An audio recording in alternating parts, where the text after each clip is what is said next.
Chapter 6. The moment he chose. Everyone froze. The work had ended for the day. No shovels clanging, no bags being lifted.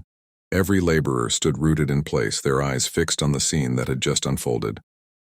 The boss lay sprawled on the ground unconscious, his bulky frame twitching slightly as dust from the site settled around him. And there stood Leo, tall, tense, veins bulging from his forehead all the way to his shaved head.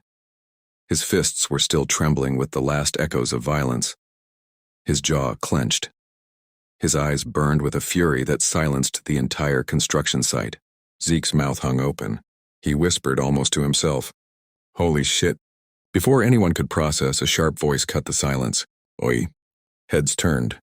A patrol police car had rolled up, the officers inside watching the scene with suspicion. Reality slammed into Zeke. "Run!" he yelled, grabbing Leo's wrist. Without hesitation, the two bolted. The police car screeched forward, tires spitting dust. "Stop right there!" an officer shouted. Leo and Zeke tore down the road, their boots pounding the dirt.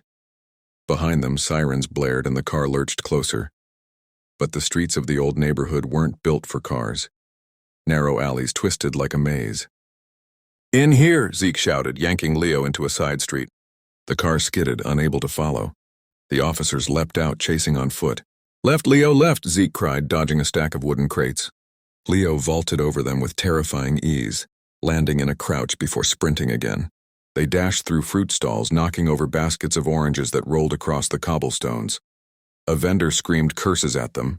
The police stumbled over the mess, buying the 2 precious seconds. "Keep going," Leo barked, his deep voice steady despite his burning lungs. Zeke glanced back, wide-eyed. "Bro, they're gaining." Not for long. They cut through another alley, ducked under hanging laundry, then burst into a tight corridor barely wide enough for a man to walk through. The officers tried to squeeze in, but the chase slowed. Finally, the sirens faded behind them. Leo and Zeke emerged onto a quieter street, chest heaving, sweat dripping. They collapsed onto the footpath. Zeke lay flat on his back, gasping, "Holy shit, that was..." He coughed. "That was insane." Leo sat with his elbows on his knees, head lowered, still catching his breath. His silence said more than words. Zeke laughed nervously. "Well, there goes our job. We're definitely not getting paid after that." Leo finally lifted his head, his eyes still stormy. "Doesn't matter." "But how the hell are we going to make money now?" Zeke asked, turning his head toward him. Leo didn't answer right away. He just looked into the distance, jaw tight. Zeke sighed, then smirked. We'll see about that." A pause, then Zeke's eyes widened. "Wait, oh shit, the fight club, we almost forgot, man." Leo raised his head slowly. "Let's go." Zeke jumped to his feet, brushing off his shirt. "Come on, let's go." The sun had set completely. The sky was painted black, only dim streetlights guiding their way. The closer they got, the louder the echoes of roaring voices and drunken chants grew. By the time they reached that plaza, the fight club was alive, men crowding, cheering, slamming cash on the tables ready to bet their wages. The air was hot with sweat, smoke, and adrenaline. In the center, a makeshift ring stood, and inside, warming up, was a beast of a man, 6 feet tall, 29 years old, weighing 190 pounds. His nickname, the Titan. He was hammering out push-ups at lightning speed, veins bulging across his arms and shoulders. Each push sent ripples of power through his frame, his breath loud and sharp like a machine. Zeke's eyes nearly popped out of his skull. Oh my God, Leo, look at this guy, he's a monster. Man, this is gonna be so much fun." He turned to his side, grinning. But Leo wasn't there. Zeke blinked, scanning. "Huh? Where is he? Maybe... bathroom?" he muttered. Shrugging, he turned back to the ring. The commentator stepped in, though he had no mic, his booming voice enough to command the crowd. "Ladies and gentlemen," he shouted, raising a hand, "tonight's first fighter, a man feared across every corner of this city, a man who has crushed every opponent placed before him. With 12 wins, no losses, and 5 knockouts, your warrior, your beast, your Titan." Titan rose from his push-ups, pounding his chest as he snarled, the veins in his neck bulging. Zeke yelled over the crowd, "Damn! Where's Leo? He's gonna miss this." The commentator raised his hand again, letting the noise settle. His voice dropped into a growl, dragging out the words, And now his opponent. Zeke crossed his arms, expecting some poor soul to walk out. Give it up, the commentator thundered, for a man stepping into this ring for the very first time. But don't be fooled, because when he looks at you, he looks through you. Ladies and gentlemen, Leo. Zeke's heart stopped. His jaw dropped, his voice barely a whisper. What the fuck? From the shadows, Leo emerged, shirtless, his body drenched in sweat as though he'd already been through a war. His muscles flexed with each step, his expression unreadable but radiating dominance. The crowd gasped, then roared with curiosity and excitement. Leo walked toward the ring with slow, deliberate steps. His eyes locked straight ahead, unblinking.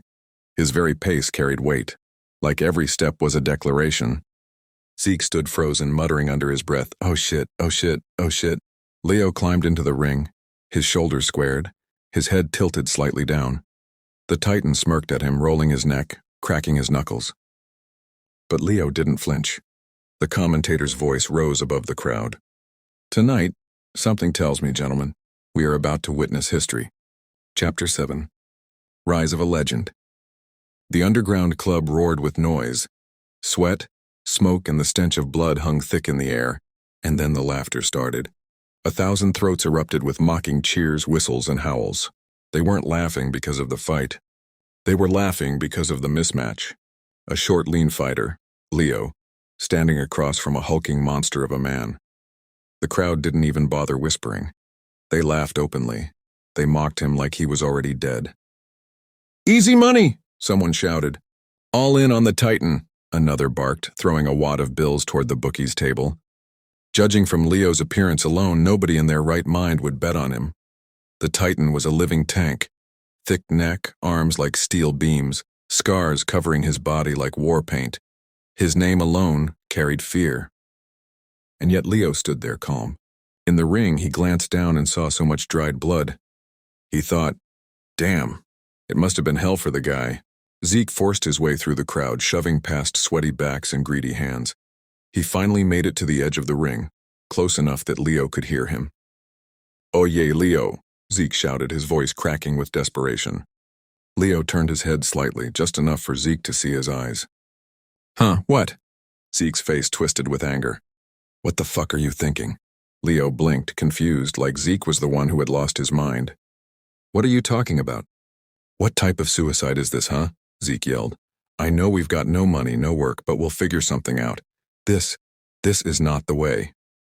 Leo's calm gaze stayed locked on him. "What suicide?" Zeke leaned in closer, spitting every word. "See? You're no match for this guy. He can literally kill you. Just get out of there, Leo." The crowd roared behind them, chanting for the Titan. The ground trembled from the stomps and shouts. But Leo's voice cut through the chaos like still water. "Zeke, there's no going back now." Zeke stepped backward slowly, his throat dry. "Don't do that. Are you gonna fight or what?" The Titan's voice boomed, shaking the air. Leo lifted his chin, walked forward, and stopped right in front of the giant. He had to tilt his head back just to look into the man's eyes. The commentator screamed into the mic. The crowd howled, bets flew back and forth like wildfire. But for Leo, all sound faded. Flashback. 8-year-old Leo stood in the schoolyard, his knuckles bleeding, his shirt torn. 2 boys, older, bigger, lay curled on the ground in front of him. One clutched his nose, blood dripping between his fingers.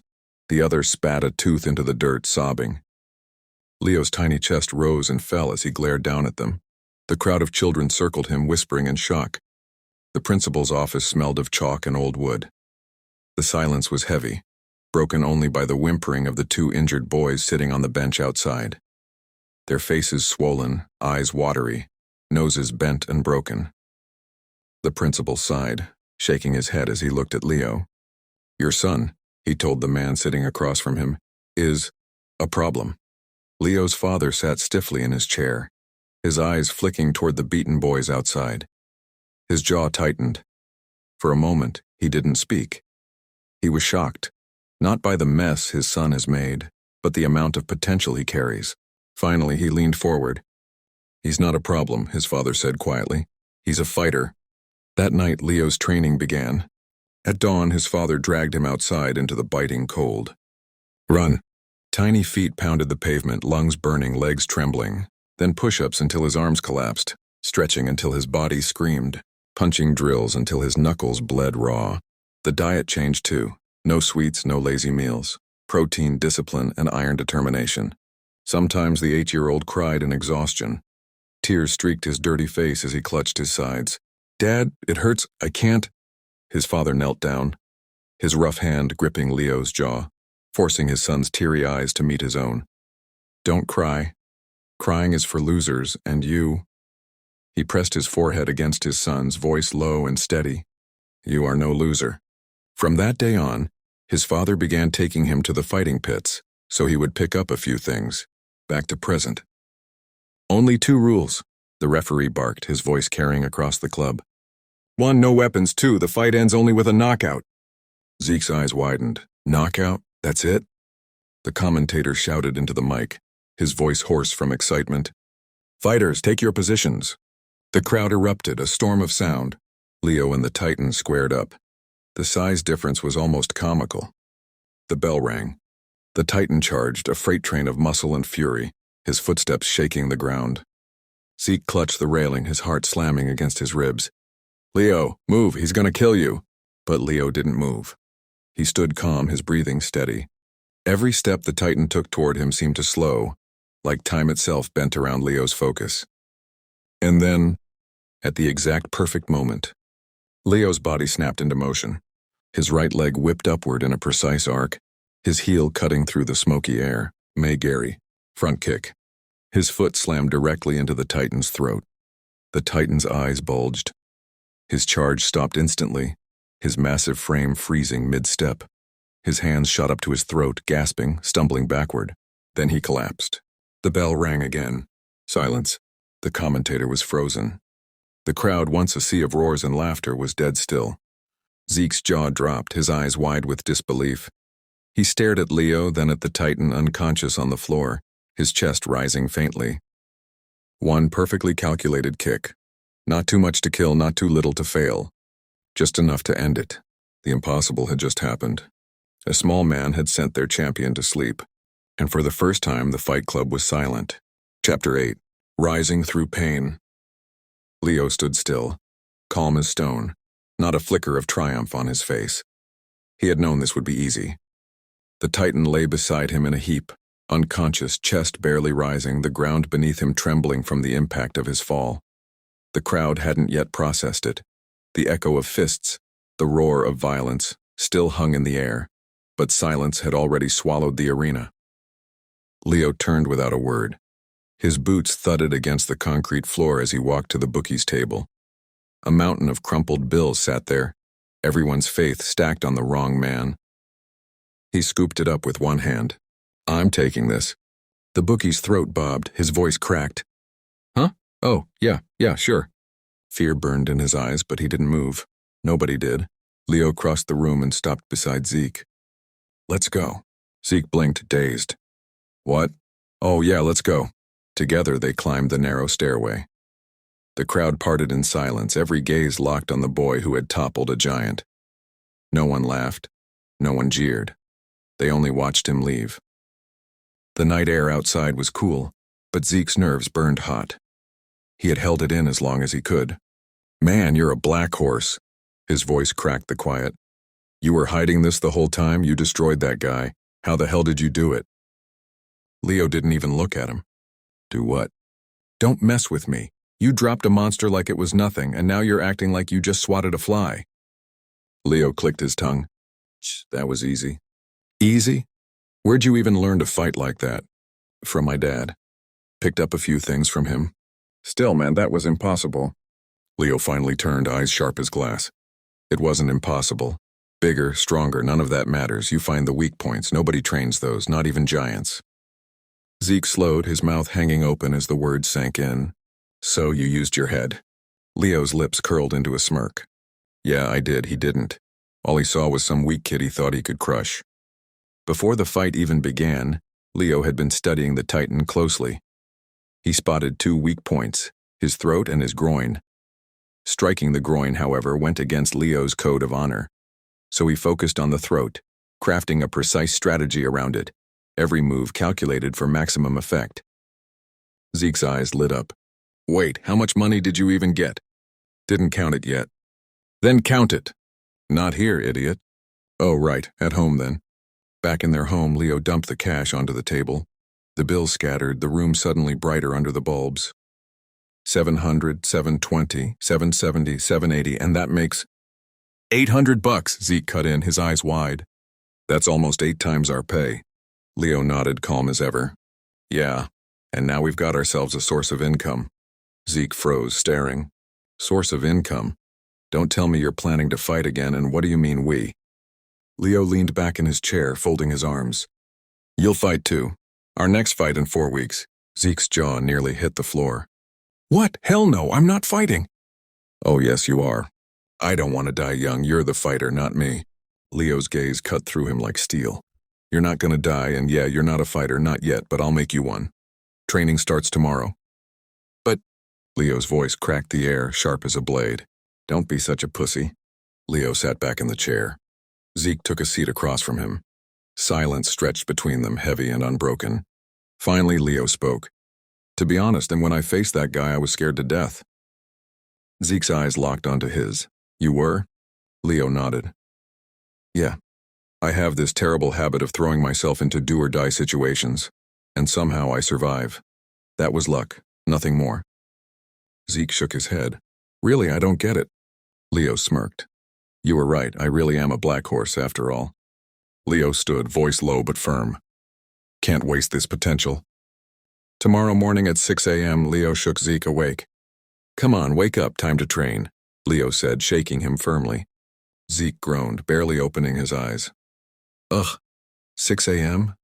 Seriously? He rubbed his face, still groggy despite 7 hours of sleep. No excuses, Leo replied, dragging him out of bed. Get up or we're skipping breakfast. Zeke reluctantly followed, his legs heavy as they left the house.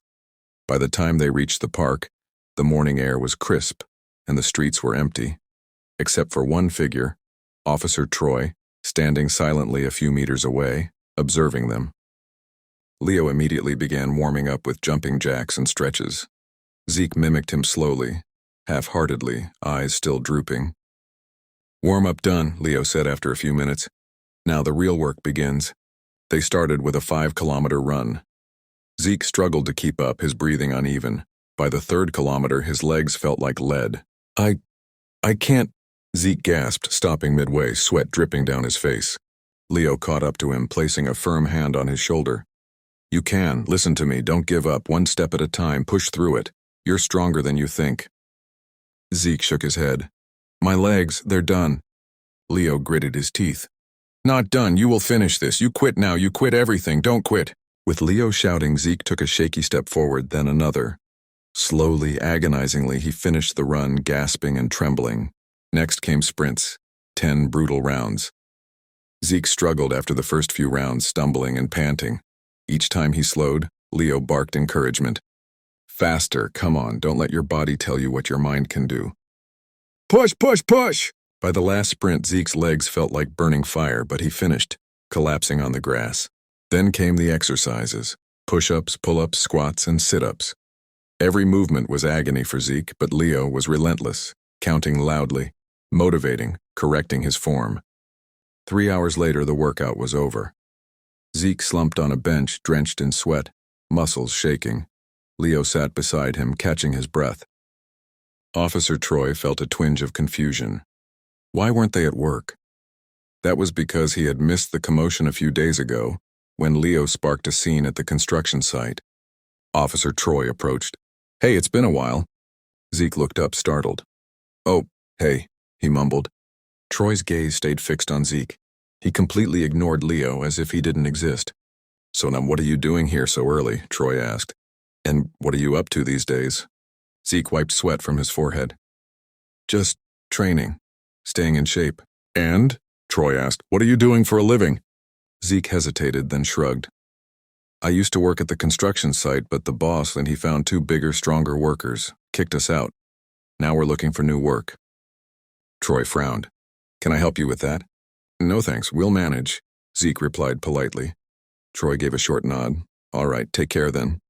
He turned and walked away, eyes still never glancing at Leo. Leo finally spoke. Who was he? Why did he ignore me? Zeke leaned back, exhausted, wiping his face. Officer Troy. He's the one who got me out of jail. Polite, professional, doesn't waste attention on anyone else when he's focused on a person. Hours passed and night fell. Zeke and Leo headed to the fight club, not to fight, but to observe.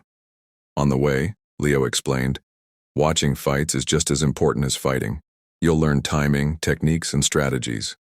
You'll notice things you can't learn anywhere else. Unbeknownst to them, a shadow followed their every step. From a distance, Troy watched them move, recognizing the destination. His face grew pale as he realized what they were heading into. He pulled out his phone and dialed Zeke's father, who was out of the city. What? How the hell did they find that fighting pit? Zeke's father shouted, disbelief and fury in his voice. I don't know, sir, Troy admitted.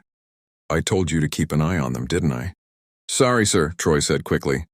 Listen, Troy, go after them immediately. Make sure he doesn't step into that ring. Those monsters will kill him. I'll make sure, sir, Troy promised.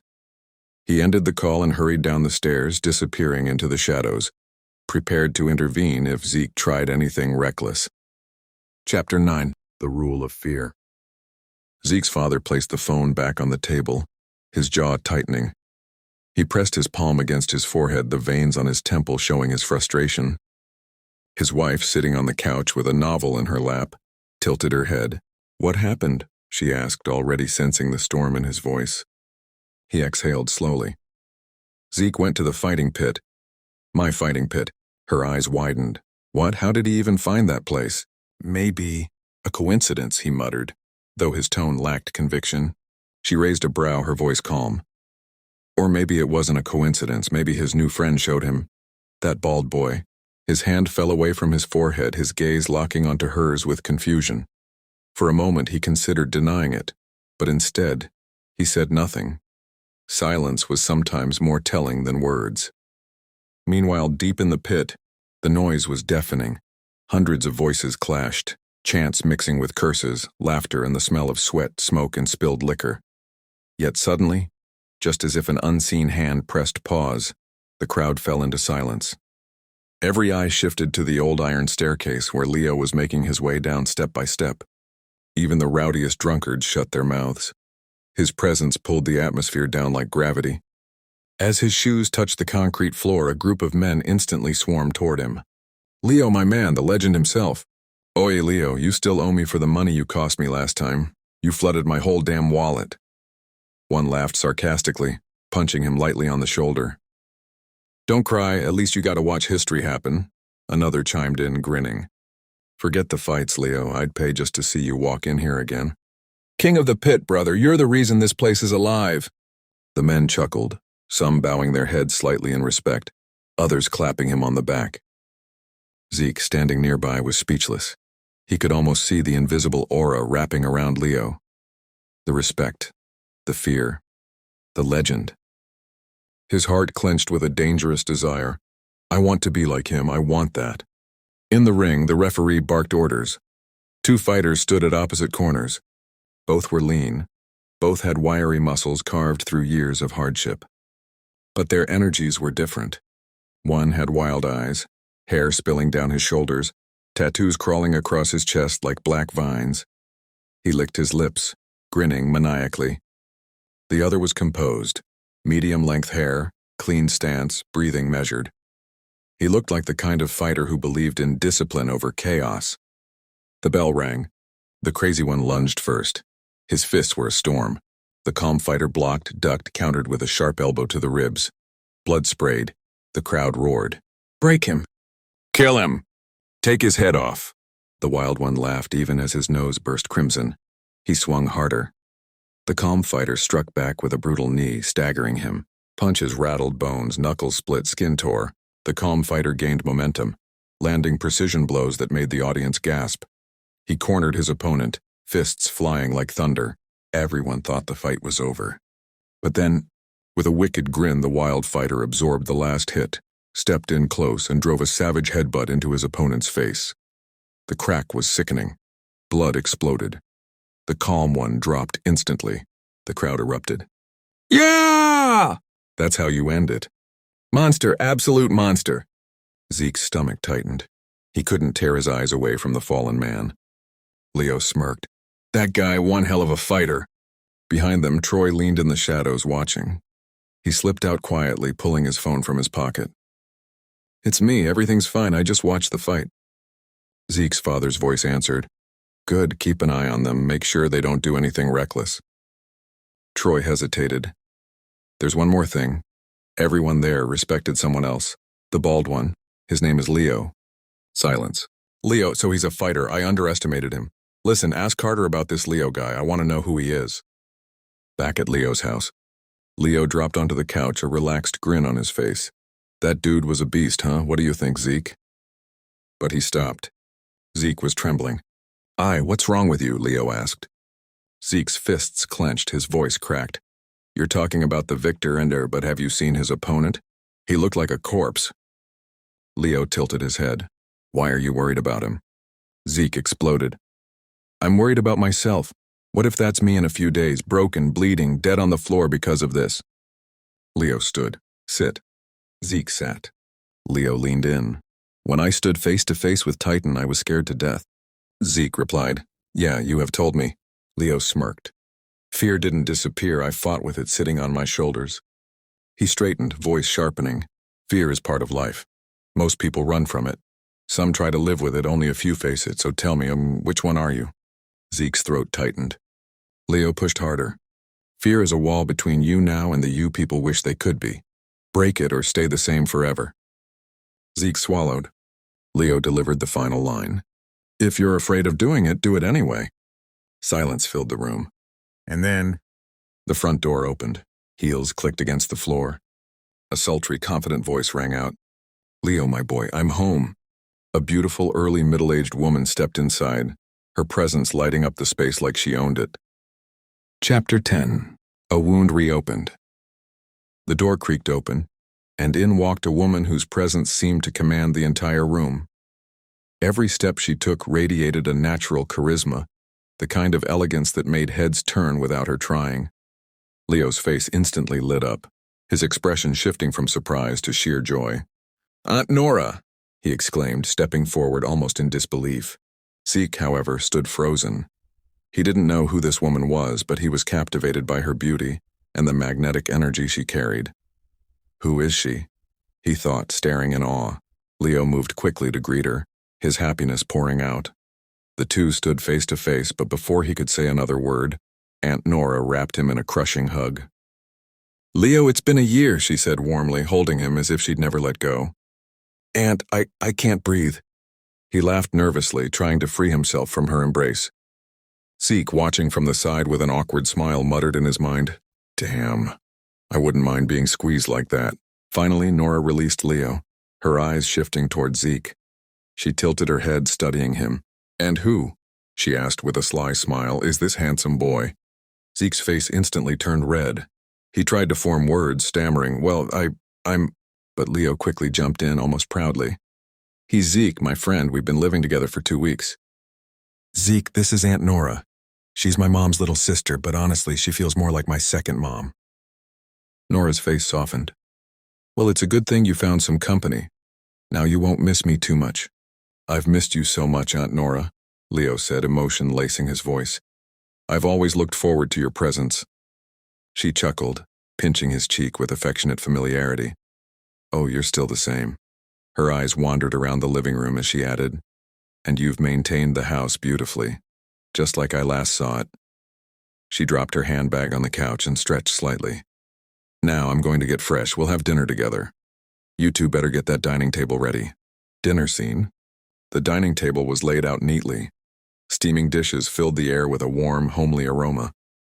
Nora sat down, taking a bite, and her eyes widened. She hummed with delight. Leo, this is absolutely wonderful. You've improved so much. I didn't know you could cook like this. Leo grinned but quickly pointed to Zeke. Actually, I didn't make it. Zeke did. Nora turned her gaze toward him, impressed. Oh, really? Well, Zeke, you've got a gift. This tastes better than half the restaurants I've eaten at. Zeke scratched the back of his neck, embarrassed. Thanks, I just mess around in the kitchen sometimes. Mess around? She laughed. If this is messing around, then I'd love to see you cook seriously." They all laughed lightly, the mood warm. But soon Nora leaned back in her chair, her eyes curious. "So tell me, what do you boys do these days? How are you managing money?" Zeke and Leo exchanged quick glances. An unspoken panic flickered between them. They couldn't possibly reveal the truth about the underground fighting pit. Leo cleared his throat first. "We, used to work at a construction site." Zeke jumped in, nodding quickly. "Yeah, we were there for a while, but the boss replaced us with 2 new guys." Nora frowned, disappointed but understanding. "That's unfortunate. Hard work like that isn't easy to come by, but don't worry, you're both young. You'll find your way." Dinner continued with lighter topics, stories from England, Nora's husband, and funny little remarks from Zeke that had her laughing. The meal ended with smiles, and soon they all drifted off to their rooms. Midnight. The house was silent, but Zeke lay awake, restless. Something faint broke the stillness, the low murmur of a television. Curious, he slipped out of bed, careful not to wake Leo. Downstairs, he found Nora sitting on the couch, the TV's glow painting her face. She looked surprised, but not annoyed when she saw him. "Oh, hey," she said softly. "You haven't slept yet?" "No," Zeke replied, moving closer. "Couldn't you?" She smiled faintly. "Jet lag, it's hard to adjust." Zeke sat down on the sofa, glancing at the screen but more interested in her. "Leo's lucky to have you. You're different, charismatic, strong." She chuckled lightly. "Charisma, huh? That's a nice way to say I'm bossy." Zeke smirked. "Maybe, but it suits you." They both laughed gently. The moment was light, until Zeke tilted his head and asked quietly, "Does Leo have other relatives?" The warmth in her face faded. Her smile weakened. She looked down at her hands, her expression shadowed. "Yes," she said finally, "an uncle, his father's brother." Zeke frowned. "He never talks about him." "He shouldn't," she replied quickly, almost sharply. Then her tone softened, heavy with sorrow. "I banned him from seeing them. Strictly prohibited." Zeke blinked. "What, why?" She sighed deeply, her voice dropping low. "I don't know everything. I live in England with my husband and I'm rarely here. Leo, he's been living with them ever since his father left." Zeke's brow furrowed. "Wait, they lived here, in this house?" She nodded. "No, this is my house. His house is still there, across the town, on the edge of the old district. A big place built by his father with pride. When his father abandoned him, they moved in. It was fine at first. He was just a boy, and he needed care. I couldn't be here, so I let them, but..." Her voice cracked slightly. "2 years ago, I got news Leon was in jail." Zeke's eyes widened. "What? Jail? Why?" "I booked a flight immediately. By the time I got here, he wasn't in jail anymore." Her voice trembled. "He was in the hospital." Zeke's heart raced. Hospital? Tears welled in her eyes, though she tried to hold them back. His uncle and aunt? They framed him with false allegations. And in jail, he was beaten brutally. Almost to death. Doctors told me his head was badly injured. They feared he'd lose his memory. Zeke swallowed hard, his throat dry. "But he didn't forget you." Nora nodded slowly. "He remembered me. He remembered everything except what happened inside those walls. That part of his memory gone. Maybe for good." She paused, her eyes burning with quiet rage. "I filed a case, tried to fight for him. But his uncle's connections, they crushed everything. They took over his father's house. I gave Leo this one, mine, to start over." Zeke whispered, "Poor guy." But Nora snapped, her voice firm. "Don't call him that. He's not pathetic. He's strong, brave. He crawled out of hell and still found the strength to live." Her eyes softened again, pleading. "But Zeke, you must promise me. Don't tell Leo. Don't bring this up ever. Let him live without reopening that wound." Zeke nodded solemnly. "I promise." They thought they were alone in their conversation. But just beyond the corner, pressed against the wall, Leo stood. His eyes were wide, his breath uneven. The words stabbed into him like knives. And then flashes. The dark, cold cell. The fist slamming into his face. The echo of laughter. The taste of blood. The helplessness. Memory after memory burst into his mind like shards of glass. His body trembled as the truth ripped back into him. His head pounded, his chest tightened. Leo remembered. Everything. Next chapter's dropping soon. Subscribe so you won't miss it.